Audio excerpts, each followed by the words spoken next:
What do they call Colleen Hoover fans? I'm going to assume that because, coho. Coheads? That sounds like conehead. And I don't want to be a conehead. Oh, is that what you are? That felt very like, am I? I don't know. Horionators. Isn't that like a thing? Like for a while, the fans were always called eaters. Thank you. What does that even mean? I don't know where that started. Was it Ariana? Selenators. Yeah. Oh, you're right. Selenators. I feel like there's just so much. Wait, we need to come up with one for ours. Book fixinators. Fixinators.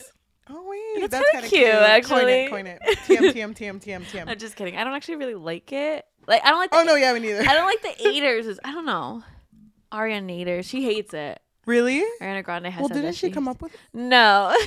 These are my Ariana chicas. Ariana amigas. No, her initial fandom name was Tiny Elephants, but the media turned it into Arianators for some reason. Isn't Fun fact of the day. Oh whoa, okay. Thank you for watching. That was it. Going back to Coho, if someone told me that my nickname was like Coho in like an endearing way, I think I would sue. I don't think I would want that. Yeah, I don't think I would want that either. Because ours would be like Bofi. Bofi? Wait. Oh, it's the Bofi girls. Bofi, that's kind of... Or Phoebo, if they did it backwards. No. Bofi's better. Bofi's so much cuter. Bofi's girls. Why does it sound like that? I'm gonna cry. We watched the Colleen Hoover It Ends With Us trailer. Yeah, we hadn't seen it together, but No. I had watched it, I think, the day it came out because my coworker brought it up to me. Can I be honest? I didn't remember anything that I saw because I think she was talking to me and I was also working at the same time. So You blocked it out. Blocked it out, yeah. Well, I mean, I don't remember when I witness art. So I remember the beginning scene though with the lights turning. I feel like I just watched the whole movie. Right? That's the what whole I thing. thought. Yeah. I hate trailers like that that'll just tell you the whole thing. I want them to be like short, concise, have me thinking like, what the fuck is this movie about? And I kind of feel like the points of that book was for you to also fall in love with Ryle. Wasn't it? So that it makes it harder to be like, oh, how do you let go? But That's what it had felt like. But now that everyone knows the ending, it's kind of just like, why do I have to watch this? But don't you think that if it was marketed as a romance, then it would be more problematic? Because I mean, it's problematic just coming out. Maybe it should just the only ones coming out right now should be anyone during Pride Month. You're right. Because Pride Month is a beautiful month. Yeah, it is. But instead we get this. I don't know if I can say the S word right now. This. It's too soon, I think. I can't believe it. I'm shocked. I just.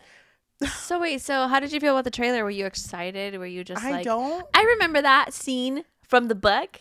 This just feels like a lot of actors and actresses who read the book all were like, hey, we got a little bit of extra money. Like a little pocket change. Crowdfunded? Is that what you're saying? Yeah, it just kind of feels like they were all came. Because wasn't it Blake Lively who produced this? Oh, I have no idea. I think it was. And she wanted to be Lily. And then she kind of just gathered everyone and making this movie. I don't want to be mean. I love Blake Lively, but that is not who I pictured. No, as Lily. I think the only one that I think looks like who I thought they would look like is Ryle's sister, played by Marcel the Shell. I don't know her actual name, but she played Marcel the Shell. That's it. Everyone else, Atlas. Who the fuck is that man? That's a grown ass man. Yeah. No, that's not who I imagined. Voice. Yeah, but it's just very deep. Whoa, dude. Very deep. It's like he's here with me. Ask me to flip the cookies. Flip the fucking cookies. I'm always an Atlas supporter, but I don't think I am right now. Oh. You know I love Atlas. Our fallen angel. Wait. Yeah. No. Yeah. No. It's because we were making a joke that in the second book they made him too perfect or flawless or whatever. He was the voice of reason. Yeah. Do you think he will be in this movie? Because it kind of seems like they're no. gonna be. It kind of seems like there is gonna be no flaws in Atlas, like the book, and they're just gonna be like, oh, how can you not choose him? I don't know. I don't like the way that it's turning out. And I don't know if you read the comments, but one of them was like, I've heard of this book and I've never known what it was about. Everyone really hyped up a book that was about DV. Like, yeah. We should look at the comments. okay. Let's react to the comments under the It Ends With Us movie trailer. Oh, never mind. Justin Baldoni directed this, and he's the one playing Ryle. Oh, okay. You know what it is, though? I mean, this book was huge. So I feel like as a movie producer, or if you're just like in the movie business, you must see this and feel like, oh, we have to produce it. There's so many fans. Hold on. What? Hold on. We didn't even talk about the casting. Are they going to cast her? Are they going to cast Ellen DeGeneres? Oh, my God. I don't know. Is Ellen still canceled?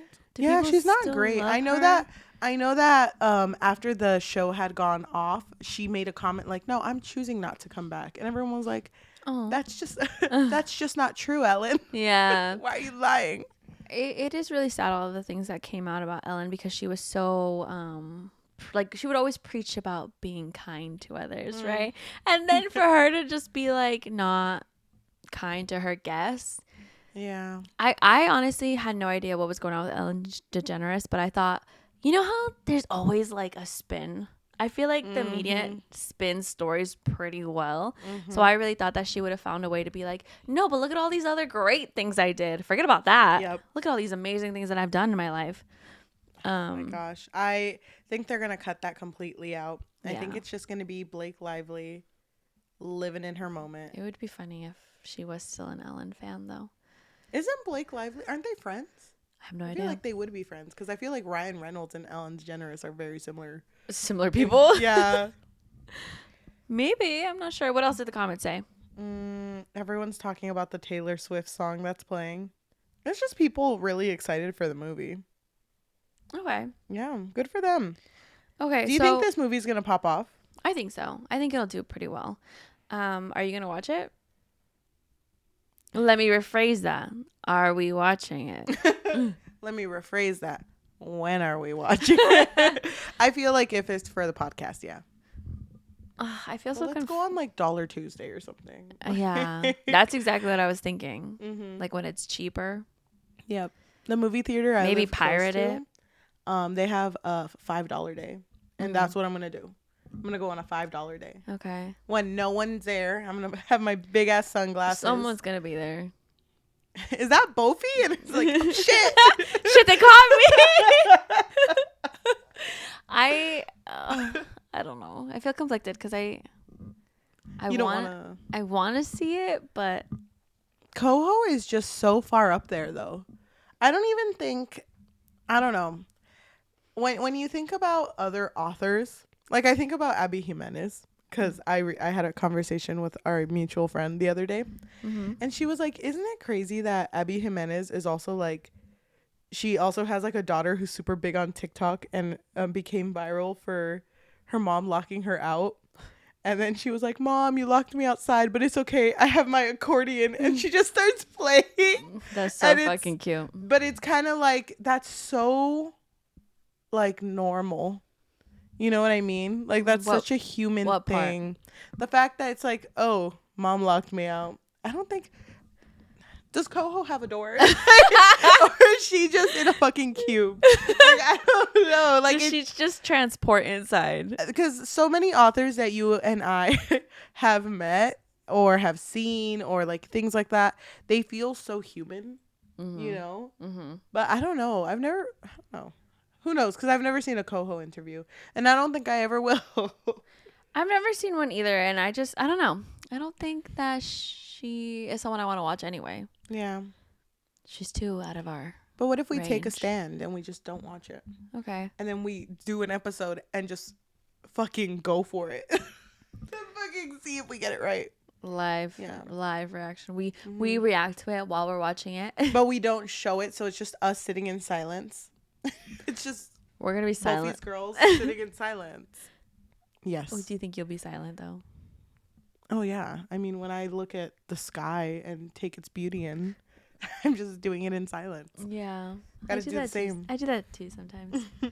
Okay, so I'm done talking about coho. Honestly, do you think anything else that's not coho can fix your life? Yes, I just quickly want to say a quick shout out to Nicola Coughlan, the one who does Penelope on Bridgerton. Why? And Bella Hadid and Gigi Hadid, because they donated millions for the Palestine Fund. I also want to give a huge shout out to Kelani, Melissa Barrera, of course, and Macklemore, and The Weeknd, and just even Ariana Grande, that she posted it on her Instagram. And I think it's important for us to just keep talking about Palestine. We need to keep the momentum going until Palestine is free. So again, we're gonna post the links again on our thing. Yes. Although that's kind of hard if you're watching us on Spotify, because I don't think you can open links. Yeah, but it's right? good to be aware too. Yeah, you can. You can. I can post it. I know how. Okay, perfect. All right. So, Cheli. Yes. Do you think going back to Freida McFadden's mind can fix your life? Yes, I do. Welcome to today's episode on the Book Fix podcast, a podcast where we fix lives one book at a time. I'm your host, Yajaira. And I'm your host, Cheli. And like always, we are visiting an old friend. We've read almost 3,000 of her books. No, so we read, the first one we did was Never Lie. Second one we did was The Housemaid. Third one we did was The Teacher. And now we're doing The Housemaid's Secret by Freida McFadden. That's 4 books. That's the most we've ever done for anyone. So I'm very... Well, is it? I think so. We did a lot of... She's becoming our friend. We need to make... oh my God. friendship bracelets for her. Do you think that she would like vibe with us? I have no idea. Honestly, I saw a picture of her the other day and I was like, that ain't her. The one that wrecked my life? No. You know what? I feel like depending on what we say in this one will really determine our future. You know, with our friendship. I know that. Whoa, okay. Well, okay, never mind. I'm not going to say anything then. No, go ahead. I was going to say we don't hide anymore what we both feel about this book. But I feel like you fucking love this book. Okay. I feel like you like it. I don't know. I just feel like you did. Why? Because I wrote like pages and pages of notes. Did you? Oh my God. That's an essay. I wrote so many fucking notes. And but you know what's funny? I didn't even write the ending because I was like, it's fine. Speechless. It's fine. No, you were speechless. We'll talk about it. Oh my God. Okay, I'm nervous. Okay, so I just want to say that The Housemaid was so amazing. Like, it wrecked me, honestly. Can you describe it, but like quick? Oh my God. What was it about? Quick. It's about our main character, Millie, who is living a little rough in the beginning. She doesn't really have a home. She's living in her car. And so she's really trying to find a job. But because she has a criminal record, it's difficult for her. And so she gets this job interview with Nina. She's like... Nina Winchester. Yeah. Right? Yeah, right? It is Nina. Okay. I was like, Nia? What the fuck is Nia? Sorry. No, it's fine. So she gets this job interview and it's Nina who's interviewing her. And in the beginning, they vibed off. It was great. And then Nina shows her this little fucking attic room. And she's like, if you get this job, this is where you're going to sleep. And it's just like busted in there. And yeah. But to Millie, like, think about it. She's been living in her car. So this is like paradise. She's really thinking, wow, this is where I want to be. And also the pay is a big bonus. Yeah. And so she gets hired and things just start derailing because Nina's character starts shifting. And it's like she starts to make her feel bad for forgetting things that she didn't even know that she was supposed to do. Or one thing will be like that her Nina's daughter is allergic to peanuts. Yeah. And then there was like a jar of a family size jar of peanut butter in the fucking kitchen. And what was the daughter's name again? Cece. Cece was she wanted lunch, and then Millie was gonna make her a peanut butter jelly sandwich, I think. And Cece went off on her and was like, "Are you trying to kill me?" You're trying to kill me. So it was just a lot of that. But then at the end, there was a huge twist. What was the twist, Cheli? The twist basically was that the husband of the family, whose name was, you know what? Fuck his name. Husband. Because husband was basically kind of the only person with like a good head on his shoulders, I guess you could say. So this whole time Millie is falling for the husband, and plot twist, it turns out that the one who was like not in the right state of mind was the husband. And it was the wife, Nina and Cece, trying to get out of that situation with the help of the gardener Enzo. Shout out to Enzo. But it's just so I really enjoy Freida McFadden's way of writing, because it's so fucking easy to read, but it's also it's like low-key funny. You know what I mean? Yeah, it is. So I really enjoyed it, and you did too. So we are going to talk about the second book, which is The Housemaid's Secret. Why are we talking about this book? Dude, I just feel like it's crazy because we have been getting emails, I guess. Well, not a lot, just a couple. Yeah. Where people want to send us arcs. And shout out to Jess from Penguin House Publishing Group. They sent us an email basically saying if we could review The Housemaid is Watching, which is not even out yet. It comes out, I think, June 11th. Yeah. And so they sent us the book as an ebook. And that's why we decided to talk about this. So I'm really excited. Yes. So we're going to be talking about this book today, but we are also going to be talking about the third book this week, later this week. Yeah. So why don't we go ahead and just get started, because I was so under the impression that The Housemaid, I'm just going to call it The Housemaid 2, because I'm not going to remember The Housemaid. Secret. The Housemaid's Secret. I thought this was going to pick up right where the first one left off. Like, I thought this book was going to be completely like, we're going to see Millie living a life of fucking crime, but it's okay because it's valid crime. Well, remember how the first book ended? Like, she was getting interviewed by someone, and I remember her thinking like, oh, that life is behind me. I'm not going to do anything like that again. And then when she's getting interviewed by a woman, she notices that the woman has bruises. And so you kind of are left with the interpretation that, oh, she's going to keep doing this. Yeah. And then even I think the woman at the end of that book is like, so are you going to help? And she slides a knife over. So, and then that's how it ends. Yeah. So it's assumed that that's kind of the life she continued. But this book starts not like that. It starts with a prologue, and it is the Tonight I Will Be Murdered. And as soon as it started like that, I was like, damn, Millie gets no break. Like, I had just a feeling started it this. wasn't Millie, though, because remember the prologue of The Housemaid? It wasn't Millie. No. So I was like, this isn't Millie. Who the fuck is this? No, but I just feel like death follows her. Yeah. This is like the unluckiest girl I've ever seen. But And I just want to quickly mention that Millie is becoming kind of famous in like this group of women, you know, the women who have husbands who are unfavorable.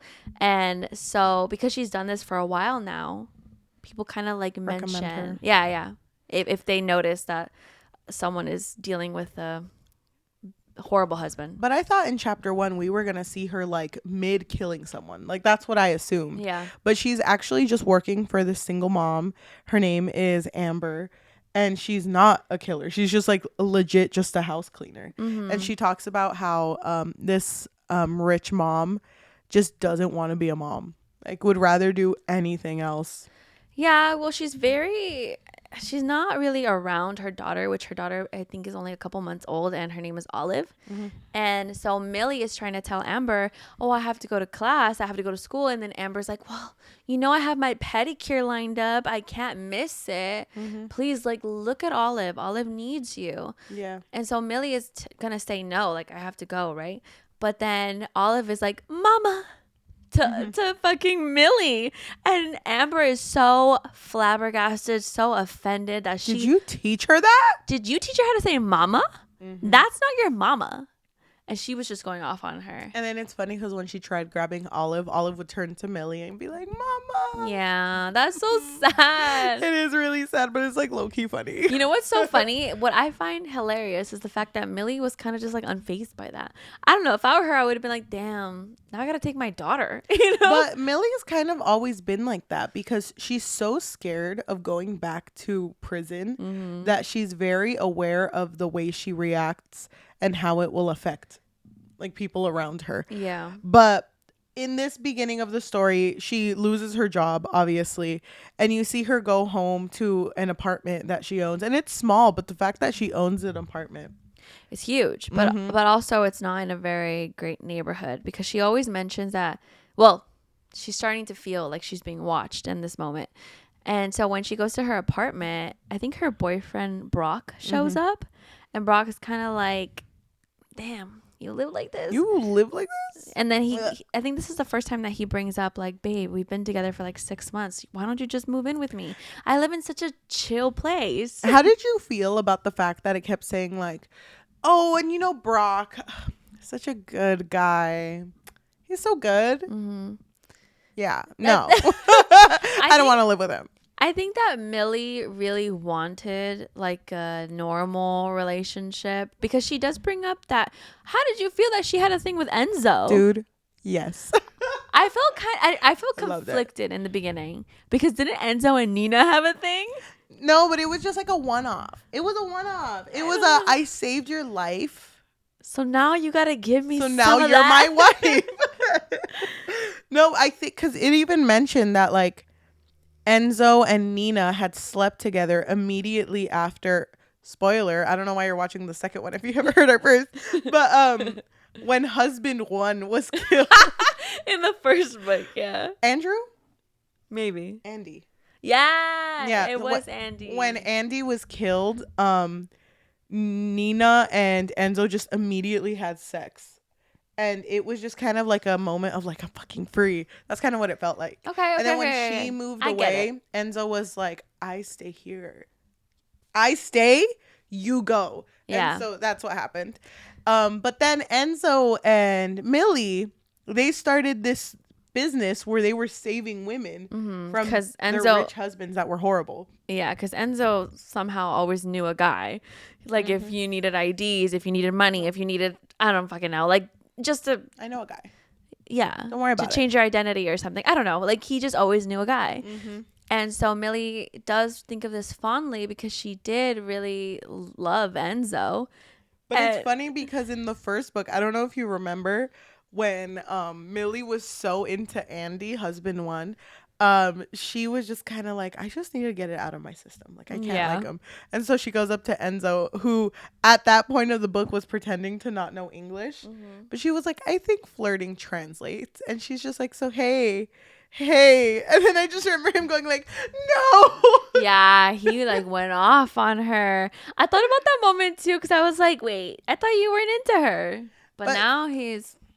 Because they were just hanging out one day eating cheap ass pizza. And he was like, I like this. This?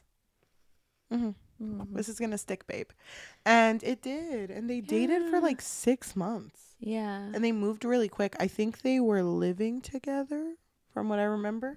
I don't remember if they lived together, but he had to leave because his mom was sick. So he had to go back to Italy. And that's basically what's happening in the beginning, that he's been gone for a long time now.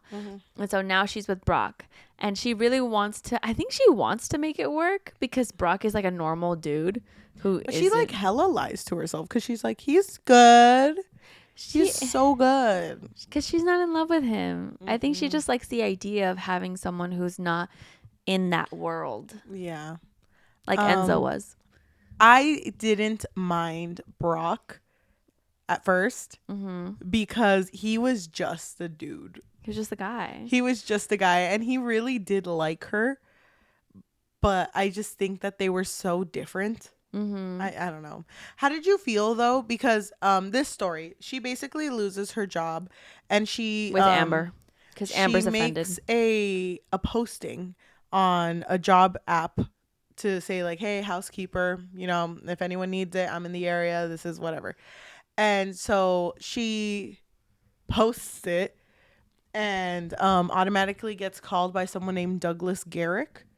And he's like, hey, I got a house and my wife, she's sick. So it'd be nice if we had just like a little upkeeping a few days a week. And she's like, okay, bet. And she goes and she already feels very uneasy because that same day she went to the house, her psychology class, because she's a social working major, I guess. So sociology. Yeah.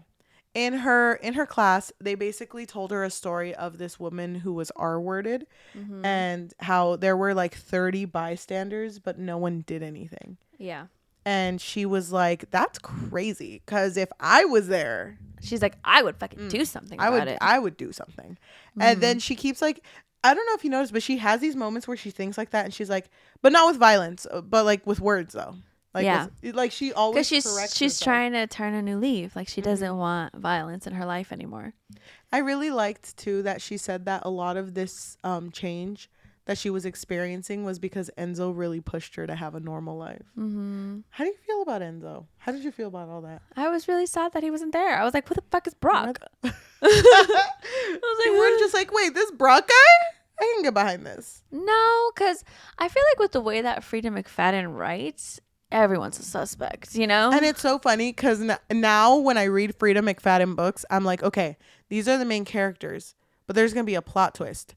But then she's going to plot twist again. So like, who can I really trust? Yeah, there's always... Can I fucking trust Enzo? Like, I don't fucking know. There's always like 2 plot twists. But the issue in the Garrick's house is the fact that Douglas Garrick is like this really nice ass man, but his wife, who is sick, just never comes out of her room. And he specifically told Millie not to go into the room. But the way that he did it was very like sus behavior, because she was like, oh, I can just drop off this meal in her room and no big deal, right? Yeah. And he was like, no, it's fine, I can do it. But then she like said something else and she was like, oh, but it'll be really quick, like I can just drop it off. I said no. I already told you no. Wait, Millie's a little confused. Yeah. Aren't I housekeeping? And then I don't think anything really came to her mind until she saw like a blood stain on one of the clothes. And it triggered just like, oh shit, I need a help. Yeah. And I think it was because she had said like, oh yeah, this tomato paste on a shirt. And even Douglas was like, yeah, tomato paste. Yeah. That's what it is. So it's so hard because Millie doesn't want this life, but she also can't just look away from it.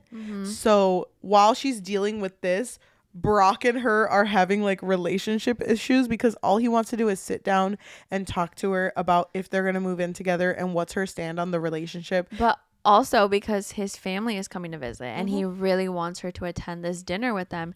And she's kind of just like, why? Dude, she hella flakes too. Yeah, I feel so bad for him, honestly, because like I'm just putting myself in his shoes. If you're like trying to meet up with your partner and they're like, yeah, I'll be there.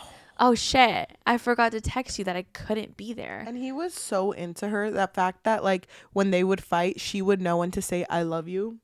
It's like, oh yeah, that kind of calmed him down. Because she would never really say it. And he believed her with everything. With the, oh, I'm sick. And it's like, no, you're not. No, you're not. Girl, you're not sick. Come on. He just saw you not that long ago. I know. Yeah, I felt bad for him too because he was always so like, oh, you're not feeling well? It's okay. I'll be here. You don't want me to be there? It's okay. I'll wait. Yeah. He was really into her. Yeah, he was. But what was he doing? He like studied law, right? Yeah, he was a lawyer. Good for him. Making the big bucks. You would think that he would be too busy for her, but it was the other way around. It was the other way around. And it really sucked because she flaked on him so often. I could just imagine him sitting there like, she's coming. Yeah. This time for sure. So. Oh, and then also Millie had like a weird neighbor. His name was Xavier. And he would always be very like, I don't know, like watching her, I guess. And then one time he assaulted her, right? But she got in trouble for it. Yeah, she got in trouble because I think because the police see that she has a criminal record and they're just like, well, what did you do though? It was weird though because like Brock kind of drops it. And I think he made a joke about it too. He's like, oh, is he like that because Oh, no. It was a different time.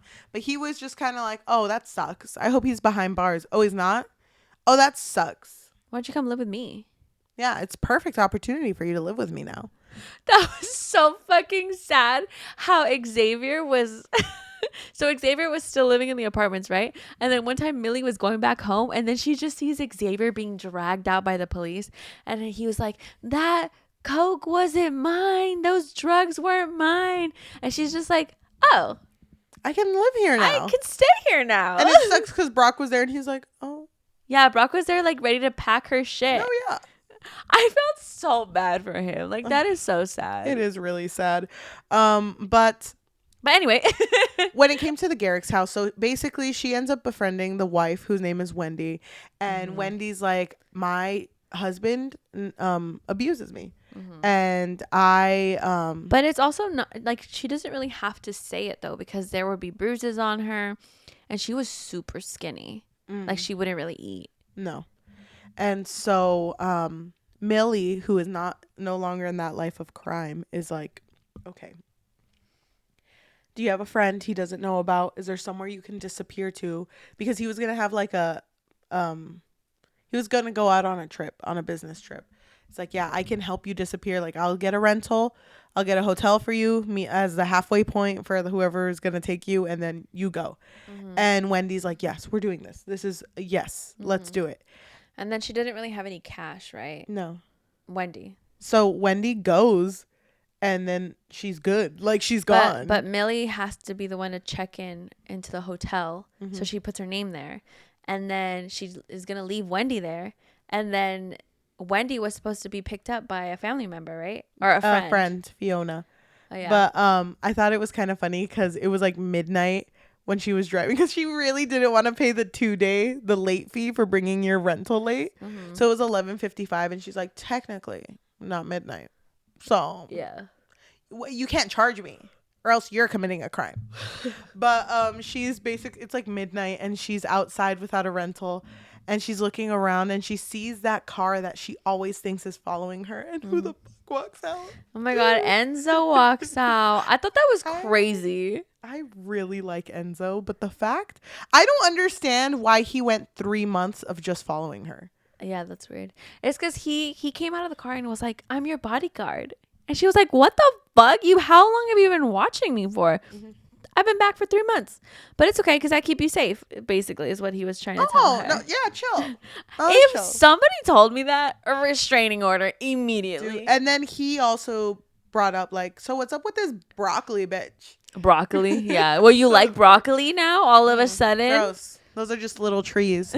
But he's like, yeah, what's up with broccoli? The fact that you had that moment at your apartment and he didn't even do anything to stop that Xavier guy. Yeah. Like, who do you think planted the drugs there? You're welcome. Enzo out. He always has a mic on him. But she's like, Enzo, we're not together. You know? You don't have to protect me. You need to go live your own life, get a girlfriend and stuff. And he was just like, I was shocked.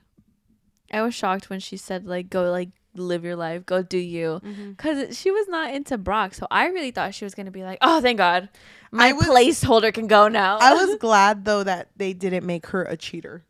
Yeah, no, me too. But I thought she would have because she had... Not my girl, Millie. She had no care in the world for that man. She's unalived a man, but she wouldn't cheat on a man. She wouldn't cheat on a man, no. Not yet. Okay, I'll just leave that one. But her and Enzo have a talk where he's just kind of like, well, you're dealing with this Garrick guy whose wife you just helped get out of town. But you need to realize, because she was telling you that he's dangerous and he sounds dangerous. Like, you need to be really careful because he could be watching us right now. And she gets super paranoid and she goes home and she's like, what the fuck? Like, what am I going to do? And then the next day, I think she's with Brock and they're just about to talk about saying I love you to each other, like both of them. And then she gets a call from Wendy and Wendy's like, he brought me home. I'm home now. Yeah, basically that he found her. And Millie's just like, what the fuck? How did he find you? Yeah, I I don't know, but I'm home now. And so then Millie goes over because I think, ¿cómo se llama? Messages her. Wendy? Douglas messages her again. Is like, oh, we need you here. I need you here tonight. So something to know is that Douglas would often message her. Yeah. Like all on the days that she had to work, he would be like, "Are you coming? Are you coming tonight?" Like just something random like that. And she'd be Very like, vague. Yeah. Because she's there to do her job. So that was like just a thing that he would do. So when Millie goes to see Wendy basically finds a gun and she's like, "Oh, this is where Douglas keeps a gun. That is so weird." And Wendy's like, "You know what? At this point, I don't even care anymore. If I have to shoot this man, I'm going to shoot this man." Yeah. And Millie really doesn't want her to because she's just like, "You're going to throw your life away if you kill him." Mm-hmm. And Wendy's like, "Well, what else am I going to do?" Yep. Damn, dude. So, on a day where she's called in to come help, I don't remember what happened. Oh, no. It's a day where Douglas calls Millie and is like, we don't need your services anymore. So thank you so much. And, Thank you, but you want some, never. Was it the Mets ticket part? It's like, thank you for everything. You want, Mets tickets? Yeah. 'Cause she would wear a shirt. That was like a Mets jersey. And she was like, what the fuck? He's looking at me right now. I can't just leave it like this. So she goes to the house and she hears screaming and fighting, I think. Yeah. And so when she goes to see them, she sees that Douglas is like choking Wendy. And so Millie runs, grabs the gun, and I think she was already holding it. She keeps saying to like, I'm gonna shoot. Like, if you continue to do this, I'm gonna shoot. But in her head, she's like, I really don't want to shoot. Yeah. I don't want anything to happen. And she eventually has to and shoots him, I think, in the stomach.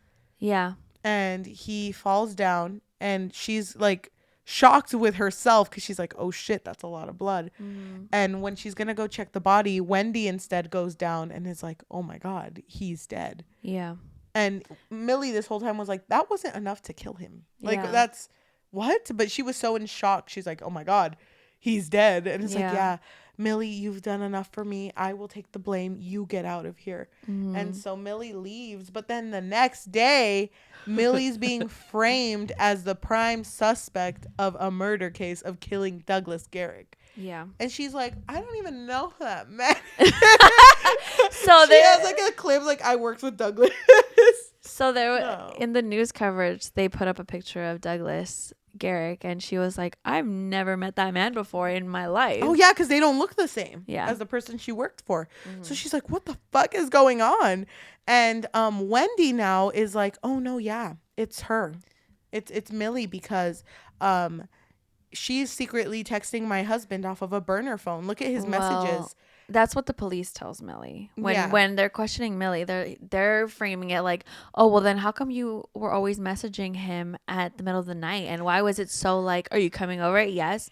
And then why did you check into that hotel? Were you meeting him there? Also, why did he call you at like 10 p.m. that one day? Yeah. And it's like all of these things. And she's like, what? And it sucks because she called Brock to be her lawyer. And Brock's sitting there like, babe, what? Like you told me you had a stomach bug. He is convinced that she cheated on him with Douglas. And then so he asks her like, did you kill this man? Mm-hmm. And she doesn't say anything. And he's like, oh my God, was everything a lie? He's like, I should have known.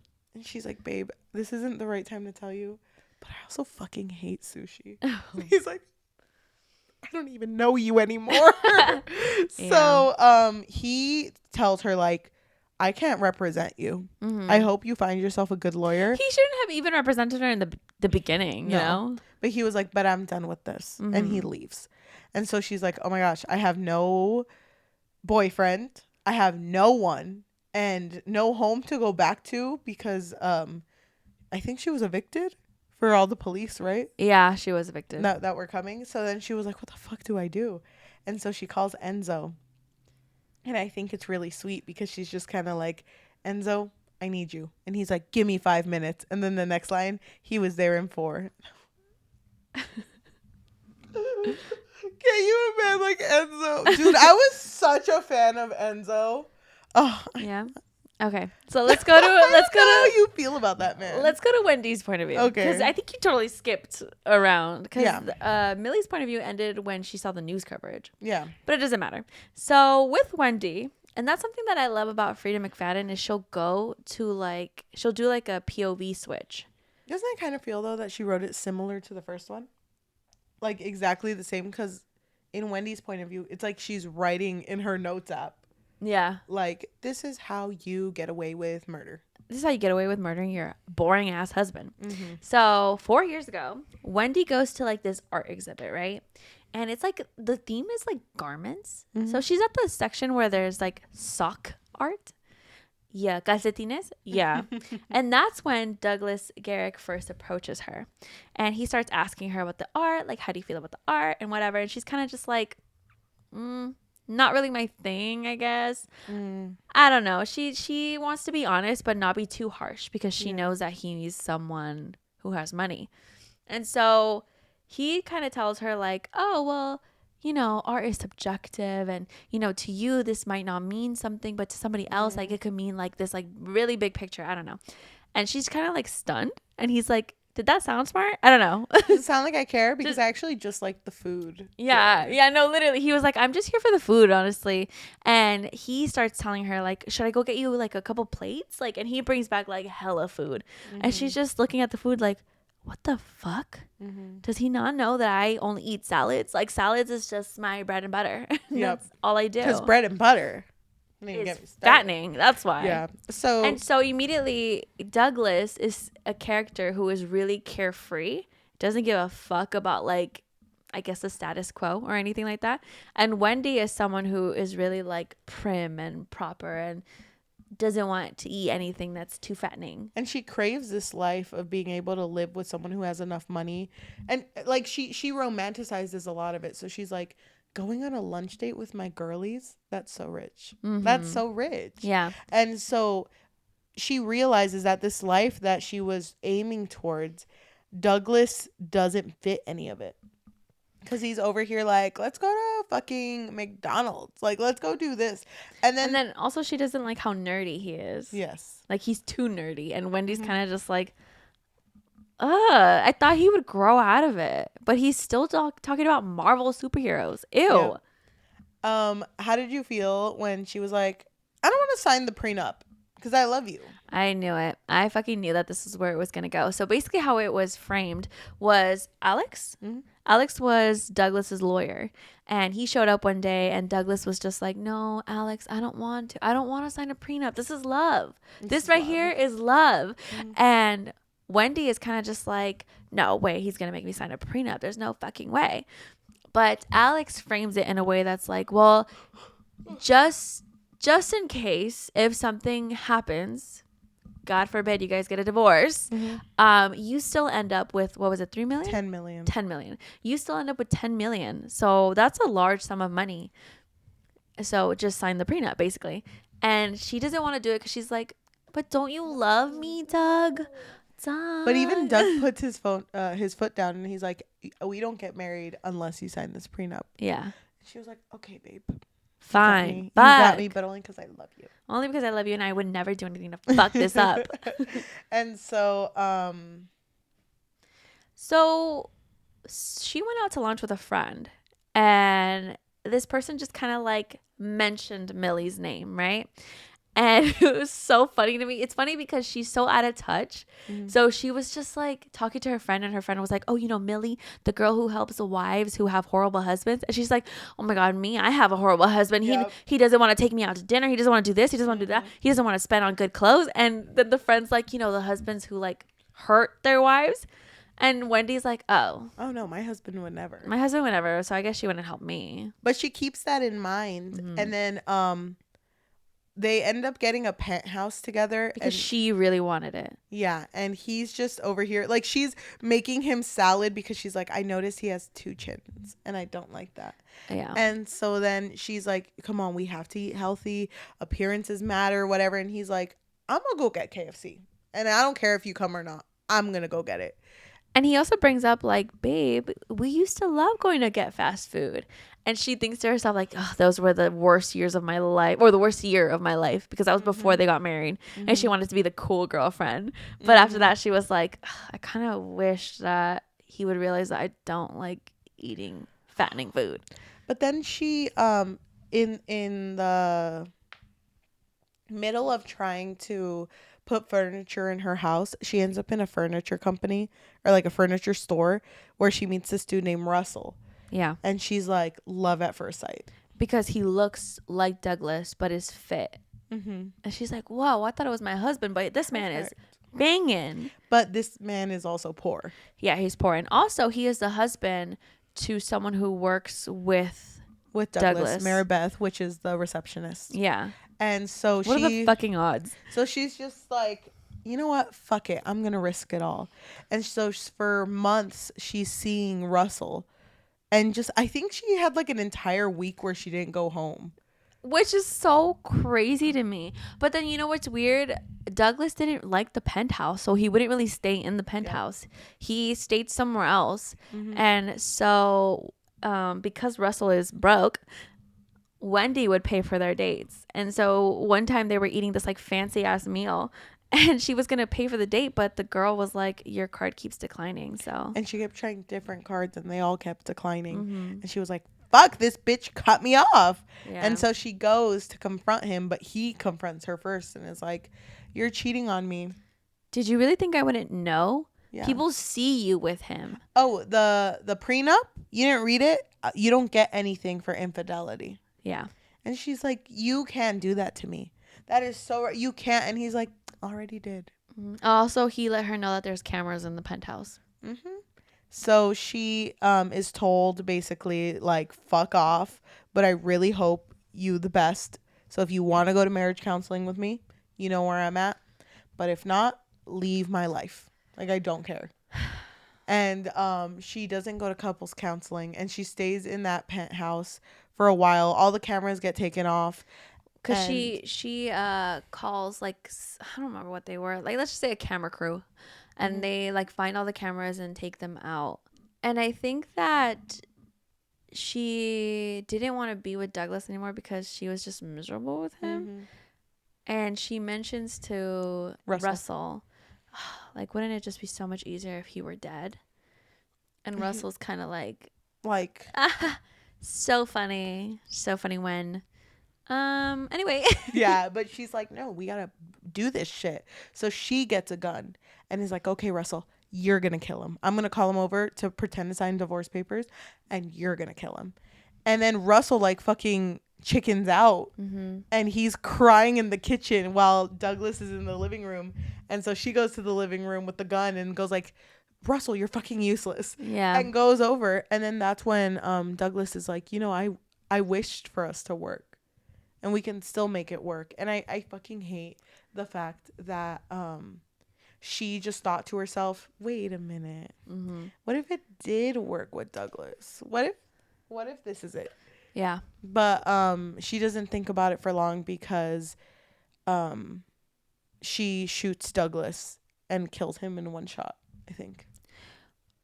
Well, yes, but in between all that, that's when she came up with the plan to involve Millie, because she wanted Millie to take the fall for killing Douglas. And so what she basically did was she had Russell pretend to be Douglas. So the guy who Millie was talking to was Russell. That was who she thought was Douglas.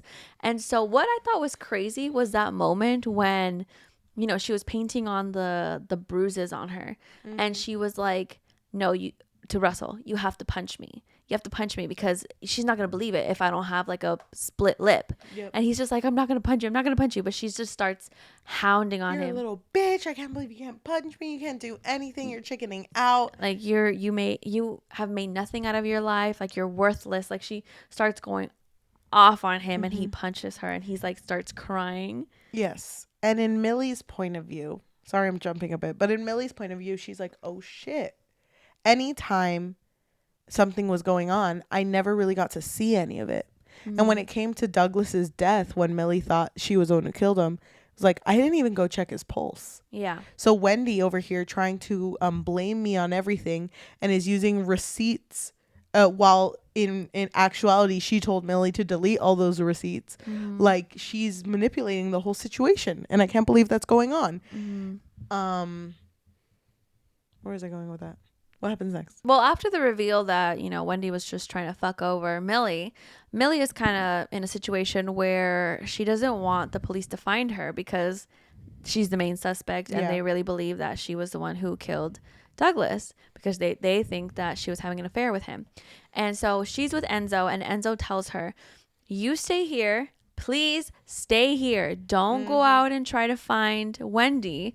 I'm going to go. I don't remember what he was going to go do, but he was going to go off and do something. And the way that the chapter ends, you really believe that she's going to go off and find Wendy. Because she's like, you know what? Fuck her. She's not going to ruin my fucking life. But it's funny because Millie just went inside her car and was like, I'm just going to... went inside Enzo's car, stole it, took it to her own apartment, and just slept in the car. Yeah, but so in in Wendy's point of view, she is like in a cabin with, Russell, the love of her life. And she's just there drinking wine with him. They're kind of just like laughing. No, well, she's laughing. He's losing his mind. He's literally crying. And she's just like, no, you don't get it. Like, I have so much money now. Like, I'm rich. We're rich, babe. But then she gets a call from Alex, who, remember, is Douglas's lawyer. And Alex you can tell he's like really heartbroken, really sad on the line. And Wendy is super like apathetic. She's just like, anyway, so when am I going to get my money? And Alex is like, you didn't hear? What do you mean your money? You don't have any money. He changed his will. And she's like, what are you talking about? No, that's my money. My 10 million? Yeah. You guys didn't get a divorce. What do you mean? What 10 million? And she fucking loses it. And she's like, I can't believe it. I'm going to sue him. Oh my gosh. And she's walking out of the room and she's like, okay, calm down, calm down. And she sees the bathtub where Douglas is at. Well, she hears something. She hears she hears a very loud thud. Yeah. And so when she goes to the bathroom, she realizes that someone has slit Russell. Oh my God. Russell's throat. And she's like, oh my God, it's fucking Millie. And this part's so intense because like it's a lightning storm. So there will be flashes of light and you can see Millie standing on one side of the room and then you hear her very quietly going towards her and she's like, oh my God, I'm gonna fucking die here. But she's like trying to talk to her and trying to reason with her, like, Millie, I'm so sorry, like, I'm sorry I had to do that for you, but you don't understand how hard it was. It was so hard to be Douglas's wife. But then I think it's funny how then the lights flash again and she sees that it's not Millie, but it's actually Russell's wife, Maribeth. And then she changes her tune. I never even loved him. Yeah. He loved you so much. He would talk about you all the time. He actually was just talking about how he wants to be with you. Yeah, crazy. You didn't have to kill him, girl. And fucking Oh my Maribeth God. makes Wendy write a confession letter and then write that she's going to unalive herself. And then does, basically. Well, How does she do it again? I don't remember exactly how she... Did she take pills? Yeah, she took oxydioxin. Oh, right. 'Cause, The heart pills. The heart pills that belong to Douglas. But what we figure out, the plot twist and the plot twist and the plot twist is the fact that Millie lost her shit. And she was like, fuck these people. Enzo, I'm gonna fucking take your car and I'm gonna leave those pills with Maribeth. Tell her what exactly to do and we'll see what fucking happens. So Millie kind of orchestrated this whole murder. And I just fucking... The fact that Millie's like, yeah, don't fucking mess with me though. Yeah. Oh my God. I thought it was cute that Enzo went to the police office and was like, she's innocent. Bring me someone. I'll tell anyone. He's like, trust me, she hasn't killed in a long time. I mean, she's never. She would never. That Maybe was me. like Wait. once or like 27 times, but I'm not. She's never done it. I did most of the killings. I mean, it was me. It was me. He's like, take me instead. But this story basically ends with Millie and Enzo getting back together. Yeah. And she's just kind of like, I forget. It's just that the fact that they're moving in together and her and Brock are okay. He's just kind of awkward around her. Yeah. Well, actually, Brock went off on her the last time. When was it? So when Brock found out about the how shady everything looked between her and Douglas. Remember, he was like, Yes. I don't even know you. Yes. Don't contact me. But I'm talking about when he went to go pick up his stuff. Oh, yeah. When and he picked up her stuff. Like, so you seeing anyone? She's all making out with Enzo. What? No, she asked him if he's seeing anyone. And then he did the same. And he was like, nothing serious. And then out of just like instinct, she goes like, okay, see you around. Why the fuck would I say that? Like, I don't want to see this man. Yeah. But her and Enzo live happily ever after. The end. Oh my God. Okay, so tell me, what did you not like about this book? I loved this book. I thought You it did? was so, yeah, I thought it was so good. I was so nervous. Dude, I love this book so much. I was so in it the whole time. Fucking, oh my God. And I agree with Cheli that Freida McFadden's writing is like so easy to like stay with. You know what I mean? Like it has enough drama for you to remain hooked to what's happening. Yep. So I really enjoyed the fact that, hold on.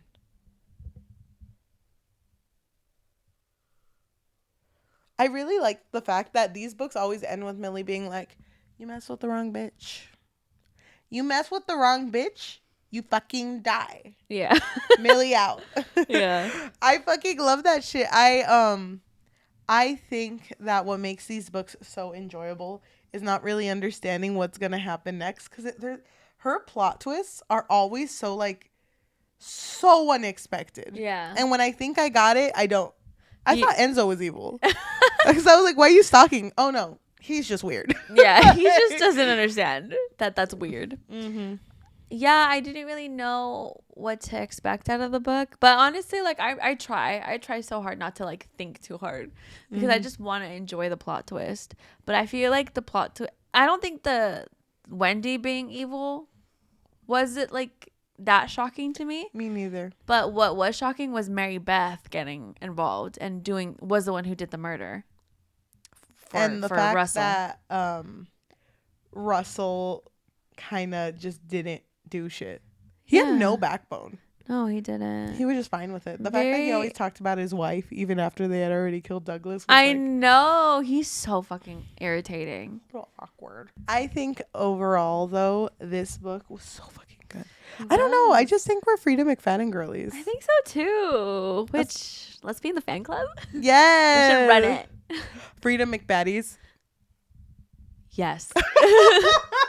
Yes. TM. Don't take that. We're going to TM that to give it to her because she deserves it. We need to make friendship bracelets. But what colors do you think she would like? The 3 colors Blue, of the book. red, white? Yeah. And then we all get one. And then when me, you, and McBaddie meet, it's going to be beautiful. No, I think the colors should be like how we felt. So black, red for the rage, the blood. Oh, that too. And blue, green for broccoli. No, definitely not green. Blue. I really like this book, and I think for me personally, this is another 5 out of 5. Really? Oh my god! I love this book. It was a 5 out of 5 for me too. It was so good. I was in it. I was so hooked. I feel like I finished this one so quick. And honestly, like, it's really hard having a podcast and being able to read a book that has multiple books in a series, because we have to focus on other reads. So the fact that we did this, I was like, I'm so fucking glad, because I feel like I would not have done this. No, I wouldn't have either. And not saying that I wouldn't have liked it. I still would have liked it, but I feel like you and I always try to have like a schedule going. So I don't know. Sometimes it's hard to deviate from our schedule. But after we got that email, we were just kind of like, we have to prioritize this because the book is coming out on the 11th. But I'm so glad you liked this. I'm glad you liked it. I didn't know how you were gonna feel. I really liked. I love Enzo. Yeah. I was scared you were gonna hate him. No, I don't hate Enzo. I just feel like I don't love him as much as you do. I think he's just okay. Oh no, that's fine. I think it's funny that anytime Millie talks about Enzo, it's like, yeah, that fucking sexy ass man. so fucking sexy. I can't fucking handle him. Oh, well, I'm glad you enjoyed it. I'm glad you enjoyed it. I feel like this has been a really fun journey. The one thing that I thought you were gonna hate about this book was the fact that Millie basically manipulated Mary Beth to go off on a killing spree. I kind of fucking love that though. Yeah, because I don't think you're meant to look iconic. I don't think you're meant to look at Millie and be like, that's a perfect woman right there. That's a girl. That's a girl's girl. Single mom who's got 2 jobs. But the fact that it's just like, I'm fucking angry and I'll do whatever the fuck I want. Yeah. It's just such a like revenge and rage. Yeah. I love it too. Because I love that it was unpredictable. Because I did not think Mary Beth was going to come back at all. But how did you feel about Wendy's character?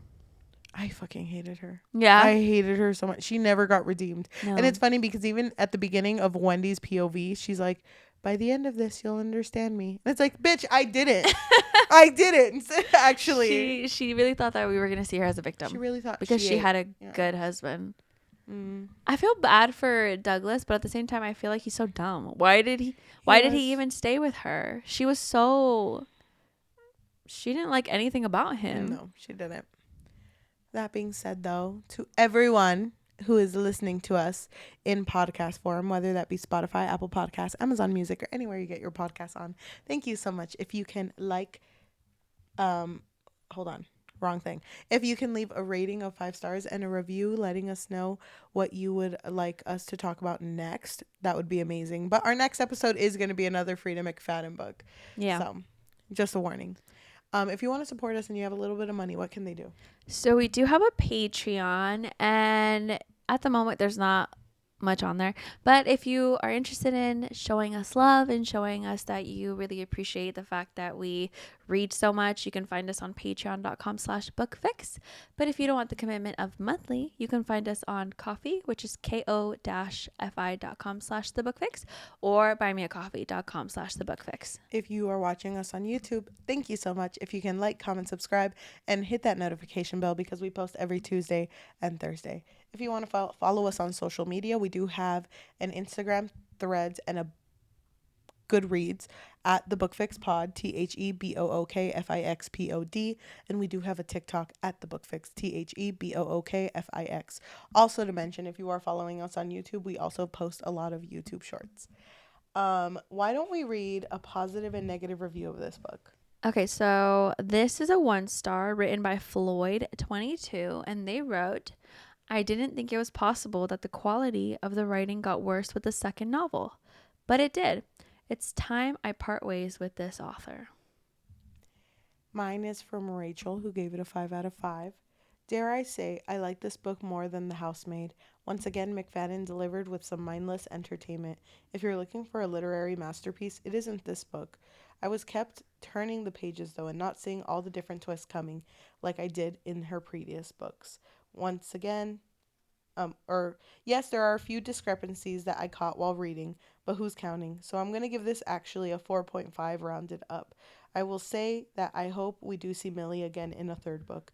I will also be cutting this review short, as I plan on doing some cleaning up of my own. Don't know what that means. But okay, thank you so much for listening, and we will see you next time. Bye. Bye. Okay, I'm just gonna... If you close your eyes, you will fall asleep. Y'all, I'm so tired. Why are you so tired? No sleep. I found puppy. Now puppy mine. Have 4 pets. You have so many pets. No one ever told me puppies were so hard. I could have told you that. By the way, puppy found new home. I don't want it to sound like I got a puppy just to give a puppy away. This puppy ended up in my life. Yeah. And now I'm just... But you found a good home for the puppy. Thank you. Just like, good night. Okay, let's do the next one, because I am going to fall asleep.